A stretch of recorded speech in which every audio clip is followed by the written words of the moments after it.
Hello everyone, once again welcome back to my YouTube channel. I am Sudhanshu, currently third year MBBS student and 2023 में मैंने NEET और JEE दोनों को crack किया है।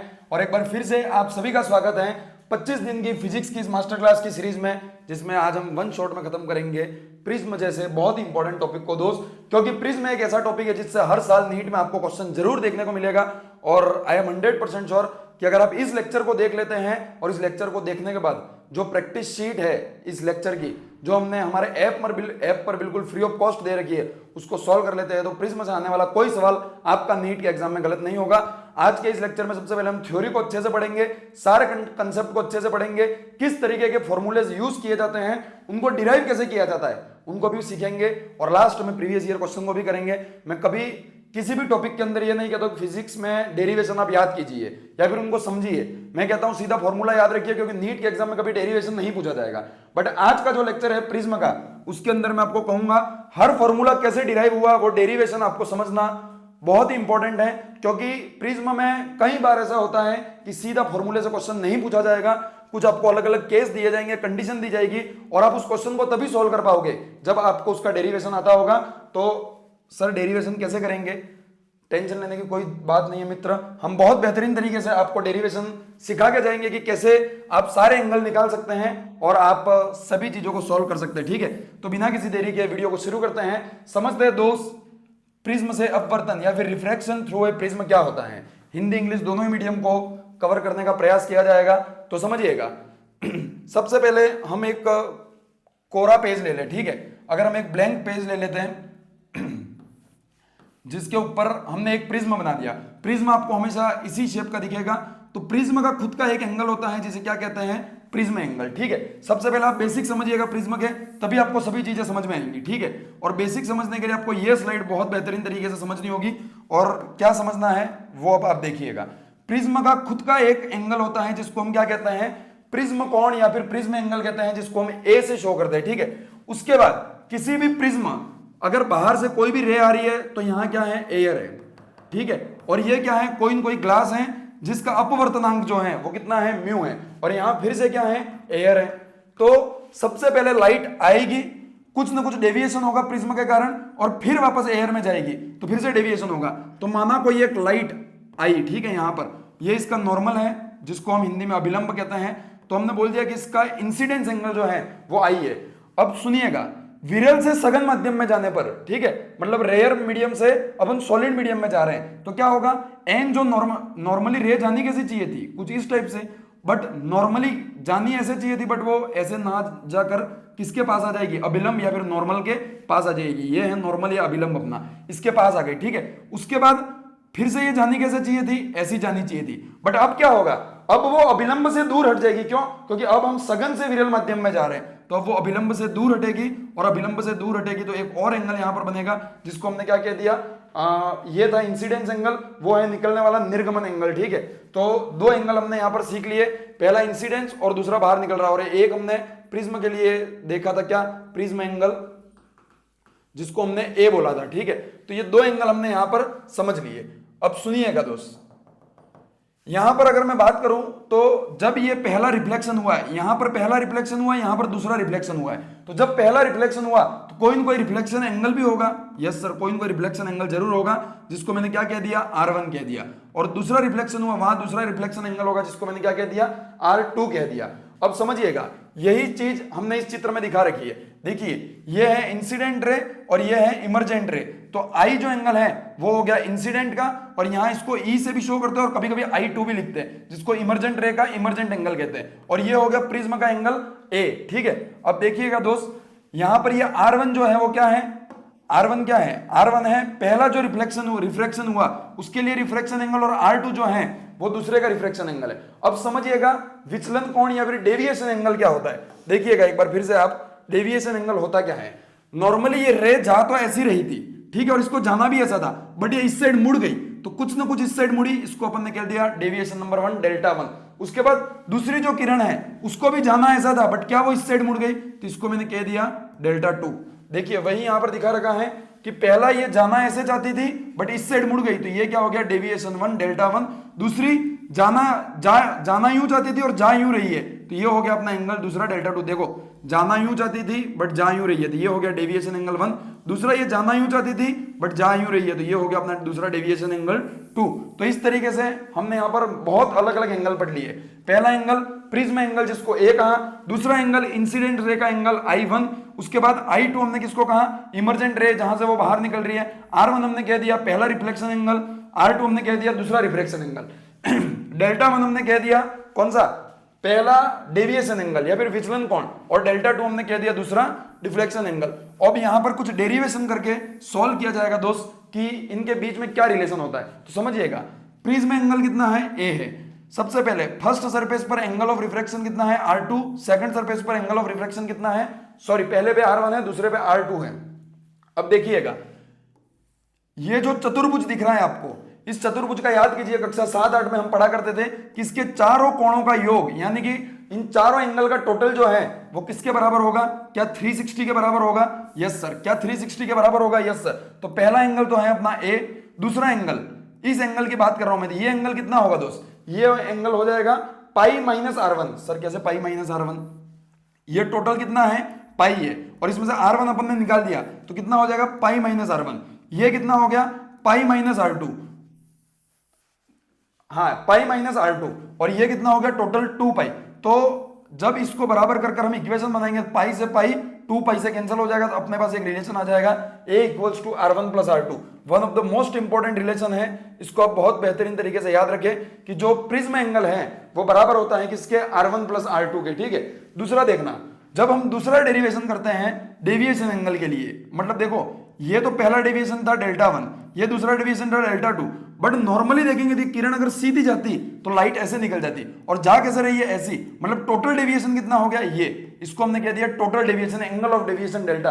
तो ये एंगल ऑफ डेविएशन किसके बराबर रहेगा, तो ध्यान रखिएगा मित्र, एंगल ऑफ डेविएशन जो है वो किसके बराबर रहेगा, I plus E minus A। कैसे आया कोई इंपॉर्टेंट नहीं है, याद रखना, बट दो चीजें अपन को यहां से समझ में आई, सर हमने टोटल कितने एंगल पढ़े। देखो सबका सार अगर मैं आपको एक डायग्राम में बना के दूं, तो सबसे पहले एक किरण आई जो कितने एंगल पर आई, I एंगल पर, उसके बाद वो गई कितने एंगल पर गई, E एंगल पर, ठीक है। पहला रिफ्लेक्शन हुआ जिसको हमने कह दिया R1 एंगल, दूसरा हुआ उसको हमने कह दिया R2 एंगल। जाना ऐसा चाहती थी बट ऐसी चली गई थी, इसको हमने कह दिया डेल्टा 1, ठीक है। उसके बाद ये भी जाना ऐसा चाहती थी पर ऐसी चली गई, तो इसको हमने कह दिया डेल्टा 2। उसके बाद ये पूरी किरण ऐसा जाना चाहती थी बट चली ऐसे गई थी, ये जो एंगल है उसको हमने क्या कह दिया टोटल डेल्टा, और ये तो प्रिज्म एंगल है। तो इतने हमने अलग अलग एंगल पढ़े। अब इनके बीच की अगर मैं रिलेशन की बात करूं सर, तो दो फॉर्मूलाज आपको ध्यान रखने हैं। पहला फॉर्मूला A इक्वल्स टू क्या होता है R1 प्लस R2, और दूसरा फॉर्मूला टोटल डेविएशन डेल्टा है वो किसके बराबर होता है, टोटल डेविएशन डेल्टा बराबर होता है I plus E minus, sorry हाँ I plus E minus A, हाँ I plus E minus A। तो इन दोनों रिलेशनों को आपको बहुत बेहतरीन तरीके से याद करना है। प्रश्न सॉल्व करने में आपको दोनों ही ये जो फॉर्मूलाज हैं, दोनों ही ये जो रिलेशंस हैं वो बहुत ही हेल्प करेंगे, तो इनको भूलने का साहस बिल्कुल ना करें। चलिए आगे बढ़ते हैं। आगे बढ़े तो केस ऑफ मिनिमम डेविएशन समझिएगा मित्र, डेविएशन इंसिडेंट एंगल पर कैसे डिपेंड करता है। तो ऐसा कहा जाता है कि जैसे जैसे आप डेविएशन एंगल को बढ़ाते जाओगे तो कुछ समय तक, तो यहां तक डेविएशन एंगल आप जैसे जैसे बढ़ाते जाओगे तो I जो है वो कम होता जाएगा, बट उसके बाद जैसे जैसे आप डेविएशन एंगल बढ़ाओगे वैसे वैसे I क्या है बढ़ता जाएगा। तो ये one of the most important relation है कि जब डेविएशन एंगल और I के बीच में हम रिलेशन को देखते हैं तो ऐसा कहा जाता है कि दो केस होते हैं सर, समझिएगा। डेविएशन एंगल और I में क्या रिलेशन है, तो दो केस होते हैं, relation between deviation angle and I, तो दो केस होते हैं समझिएगा। पहला कि कुछ समय तक, तो एट फर्स्ट कुछ समय तक क्या होता है, जैसे जैसे हम डेल्टा को बढ़ाते जाते हैं वैसे वैसे I जो है वो क्या होता जाता है, कम होता जाता है। उसके बाद एक पॉइंट पर आने के बाद आफ्टर सम टाइम क्या होगा, जैसे जैसे आप डेल्टा को बढ़ाते जाओगे I भी क्या होगा बढ़ता जाएगा। मतलब सर एक चीज हमने समझी कि पहले देखिए आप ग्राफ को देखिए, एक बार आप ग्राफ को देखिए, कुछ समय तक तो I धीरे धीरे कम होता गया फिर बढ़ता गया, यानी कि एक पॉइंट सर ऐसा होगा जहां पर I क्या होगा मिनिमम होगा, I क्या होगा मिनिमम होगा, और इसी को हम क्या कहते हैं केस ऑफ मिनिमम डेविएशन। यानी कि मैं ये कह दूं कि केस ऑफ मिनिमम डेविएशन के केस में जो इंसिडेंस एंगल है आई, वो एविडेंट एंगल ई के क्या हो जाएगा, बराबर हो जाएगा। तो ऐसा कहा जाता है sir, one of the most important relation, यहां लिख नहीं रखा है पर आप ध्यान रखिएगा।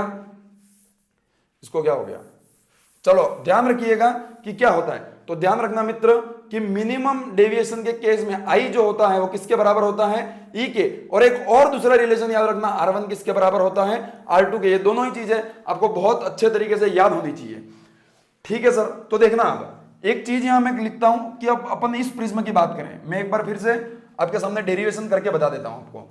अगर मैं इस प्रिज्म की बात कर रहा हूं तो ये रे आई, ठीक है, ये चली गई, यहां पर एंगल जो था वो आई है, ठीक है, यहां पर R1 है, यहां पर R2 है और यहां पर ये E है।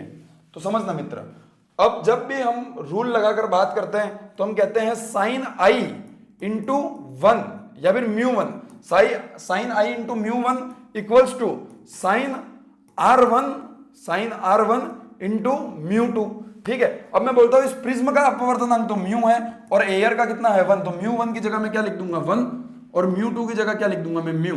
तो मैं लिख सकता हूं सर कि sine i equals to mu sine r, क्या मैं ऐसा लिख सकता हूं, यस सर बिल्कुल लिख सकते हैं, sine i equals to mu sine r, ठीक है। तो समझिएगा, क्या मैं आई की जगह delta minimum plus a by two लिख सकता हूं और क्या इसकी जगह मैं ए बाई टू लिख सकता हूं, कैसे एक बार देखना। आई की जगह अपन क्या लिख सकते हैं सर, हमने देखा था कि delta equals to i plus e minus a. अब आपने बोला कि आई और ई तो बराबर हैं, यानी कि कब बराबर होंगे, डेल्टा मिनिमम होगा, तब मैं इसको लिख सकता हूं आई बाई टू माइनस ए। क्या मैं ऐसा लिख सकता हूं, यहां से अगर मैं आई की वैल्यू निकालना चाहूं तो 2 delta minimum minus a, 2 delta minimum minus a equals to क्या आ जाएगा, रुकिएगा जरा, कैलकुलेशन में थोड़ी सी मिस्टेक ऐसा लग रहा है मुझे, हाँ। तो देखना delta minimum equals to i minus 2a open 2, सही है। एक बार चेक कर लेते हैं, हाँ सही है, देखना ठीक है। तो ये अपने पास तो आ गया सबसे पहले क्या, चलो एक काम करते हैं, सबसे बढ़िया डेल्टा मिनिमम के केस में सर ने बोला आई प्लस ई माइनस ए होता है, तो इसकी जगह भी आप आई लिख दो, ठीक है। तो delta minimum equals to 2i minus a, ठीक है। अब हो जाएगा, वो गलत कैसे हो गया क्योंकि अपन ने यहाँ आई बाई टू लिख दिया, आई प्लस आई कितना होता है 2i होता है, ठीक है। तो अब मैं लिख सकता हूं delta minimum plus a open 2 equals to क्या आ जाएगा, आई आ जाएगा। क्या यहां मैं लिख सकता हूं कि sine delta minimum plus a open 2 equals to R1 की जगह मैं क्या लिख सकता हूं, क्या मैं इसकी जगह ऐसा लिख सकता हूं sine a by two, yes sir लिख सकते हैं। कैसे समझना, हमने कहा था कि R1 plus R2 equals to क्या होता है, ए होता है सर, ठीक है। तो मैं कह सकता हूं R1 और R2 मिनिमम डेविएशन के केस में बराबर होते हैं, क्या मैं इसको R1 by two equals to a लिख दूं, sorry 2R1 equals to a लिख दूं, यस सर। तो R1 इक्वल्स टू क्या हो जाएगा, ए बाई टू हो जाएगा। तो वही मैंने क्या लिखा है, यहां लिखा है कि mu equals to sine a by two. अब मैं कह रहा हूं कि यहां से अगर मैं म्यू निकालना चाहूं क्या मैं म्यू निकाल सकता हूं, yes, mu equals to sine delta minimum, नई स्लाइड ले लेते हैं, mu equals to sine delta minimum plus a by two open sine a by two. तो ये अपना रिलेशन आ गया किसका, म्यू निकालने के लिए। कैसे किया समझना एक बार वापस, जब भी हमने बोला केस ऑफ मिनिमम डेविएशन तो आई इक्वल्स टू ई हो गया, R1 इक्वल्स टू क्या हो गया, R2 हो गया। तो उसी का यूज कर हमने एक रिलेशन निकाला, mu equals to sine delta minimum plus a by two upon sine a by two, ये रिलेशन निकाला। और जब ये कहा जाए कि प्रिज्म एंगल इज स्मॉल, मतलब प्रिज्म एंगल केवल मतलब ए, जब प्रिज्म एंगल 1 से 5 के बीच में हो तो साइन थीटा इक्वल्स टू कितना हो जाता है, थीटा। तो डेल्टा मिनिमम इक्वल्स टू कितना आ जाता है, ए म्यू माइनस 1। तो ये तीसरा जो फॉर्मूला है इसको भी आप ध्यान रखें, डेरिवेशन थोड़ा सा जटिल है पर आना चाहिए आपको, ठीक है। बाकी ये तो आपको अच्छे से याद रखना ही है कि डेल्टा मिनिमम छोटे एंगल के लिए कैसे निकाला। नेक्स्ट चीज है dispersion through a prism, prism द्वारा वर्ण विक्षेपण। तो वर्ण विक्षेपण के केस में याद रखें डिस्पर्जन एंगल जो थीटा होता है वो किसके बराबर होता है, डेविएशन, देखना यहां पर 2 डेविएशन होंगे, ये इंसिडेंट रे हैं तो 2 डेविएशन होते हैं, पहला डेविएशन होता है रेड लाइट के थ्रू और दूसरा होता है वॉयलेट, और इसके बीच में विप ग्योर पूरा होता है, ठीक है, विप ग्योर पूरा होता है। तो समझना थीटा डेविएशन जो है वो किसके बराबर होगा, deviation through violet minus deviation through red. तो समझना कि जब जब भी लेमड़ा जो है वो बढ़ता जाता है तो डेविएशन जो है डेल्टा वो क्या होता जाता है, कम होता जाता है, ठीक है। यानी कि हम जब विप ग्योर यहां से यहां रेड तक जाए तो यहां से यहां जाने पर लेमड़ा तो बढ़ रहा है बट डेविएशन जो है वो क्या हो रहा है, कम, मतलब सबसे ज्यादा किसका होगा, वॉयलेट का। तो डिस्पर्जन एंगल कैसे निकालेंगे, वॉयलेट के थ्रू डेविएशन माइनस रेड के थ्रू। डिस्पर्जन पावर कैसे निकालेंगे, तो डिस्पर्जन पावर में थीटा ओपन किसका, डेविएशन थ्रू येलो कर देते हैं, तो v minus r open yellow. जब इसको सॉल्व करेंगे तो आप ऐसा भी लिख सकते हैं deviation equals to deviation violet plus deviation r plus 2। ये कोई काम का नहीं है, इन दोनों चीजों को आप ध्यान रखें, डिस्पर्जन एंगल और डिस्पर्जन पावर क्या होता है, ठीक है। पेश है आपके सामने बहुत ही बेहतरीन सवाल जो नीट के एग्जाम में पूछा गया है। वीडियो को 2 मिनट रोके और सॉल्व करने का प्रयास करें। एक किरण छोटे कोण वाले प्रिज्म, छोटे कोण का मतलब क्या हो गया कि प्रिज्म कोण जो है या फिर प्रिज्म एंगल जो है वो कितना है, प्रिज्म एंगल जो है वो 10 डिग्री से कम है, ठीक है। जिसका प्रिज्म कोण ए है, किसी सतह आपतन कोण आई पर आपतित होती है और विपरीत सतह के अभिलंब नॉर्मल के रूप में बाहर निकलती है। यदि प्रिज्म के पदार्थ का अपवर्तनांक म्यू है तो आपतन कोण किसके बराबर होगा। बहुत आसान सा सवाल है, समझिएगा। इस टाइप का प्रिज्म है, ये आई से यहां आई और इस तरीके से बाहर निकल गई, इसका अपवर्तनांक म्यू है, ठीक है, और आपतन कोण किसके बराबर होगा। तो इन्होंने पूछा है कि ये जो आई है उसकी वैल्यू आपको निकालनी है। बहुत आसान सा सवाल है, नीट में पूछा गया है। आंसर इसका जो है वो आंसर तो यहां पर दे रखा है दोस्त, बट मैं इसको हटा देता हूं। आप आंसर एक बार खुद सॉल्व कर मुझे कमेंट बॉक्स में बताइएगा कि क्या आंसर आपने निकाला, ठीक है। दूसरे प्रश्न की ओर बढ़ते हैं। एक बार पहले मैं जो आंसर है उसको छुपा देता हूं, ठीक है। एक प्रकाश किरण चित्रानुसार बिंदु P पर 30 डिग्री आपतन कोण के एक समकोण प्रिज्म के प्रवेश करती है। वह प्रिज्म के भीतर उसके आधार BC के समांतर चलती है और सतह AC के अनुदिश बाहर निकल जाती है। प्रिज्म का अपवर्तनांक कितना होगा। इंग्लिश वाले देखे, a light ray enter through a right angled prism at point P with angle of incident 30 degree as shown in the figure. It travel through the prism parallel to base BC and emerge along the face AC. The refractive index of the prism. आपको क्या निकालना है, refractive index. तो मैं आपको hint दे देता हूं, solve आप खुद करेंगे। देखिएगा, क्या मैं ऐसा लिख सकता हूं, sin 30 इंटू 1 इक्वल्स टू क्या, sin R1 इंटू म्यू। अब ये म्यू आपको निकालना है। क्या आप R1 निकाल लेंगे तो आपके पास आंसर आ जाएगा। यस सर, R1 कैसे निकालेंगे, इस A की हेल्प से, इस 30 डिग्री की हेल्प से, और ये बाहर जो निकल रहा है E वो भी 90 डिग्री है, तो इन तीनों की हेल्प से आपको R1 निकालना होगा। और जब R1 निकालेंगे तो उसको इसमें जब पुट करेंगे तो आपके पास म्यू आ जाएगा। बहुत आसान सा सवाल है, आंसर मुझे कमेंट बॉक्स में जरूर बताएं। यदि किसी प्रिज्म पर I अपतन कोण तथा I डैश निर्गमन कोण हो तो न्यूनतम विचलन कोण प्राप्त करने के लिए क्या संबंध होगा। बहुत आसान है, दोनों क्या हो जाएंगे, बराबर हो जाएंगे। कुछ समय पहले ही आपको पढ़ाया है मित्र।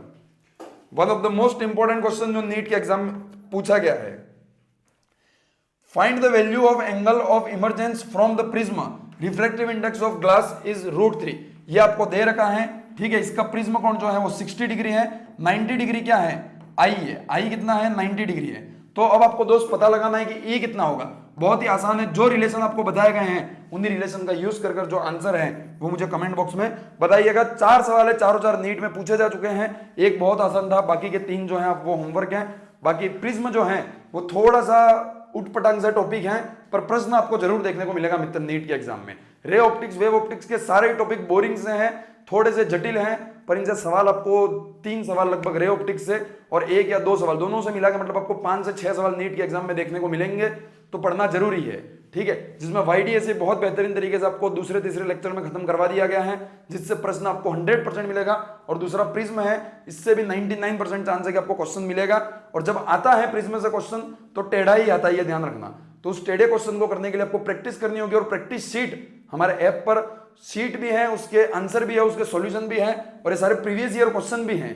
तो वो सब फ्री ऑफ कॉस्ट, जैसे ही आप हमारे ऐप में जाएंगे, फ्री मटेरियल वाले सेक्शन में जाएंगे, वहां आपको मिल जाएगा। तो ऐप को डाउनलोड कर लेना प्ले स्टोर से और वहां से प्रैक्टिस कर लेना। तो बस आज के इस लेक्चर में इतना ही, मिलते हैं अगले वीडियो में और बेहतरीन टॉपिक के साथ। धन्यवाद।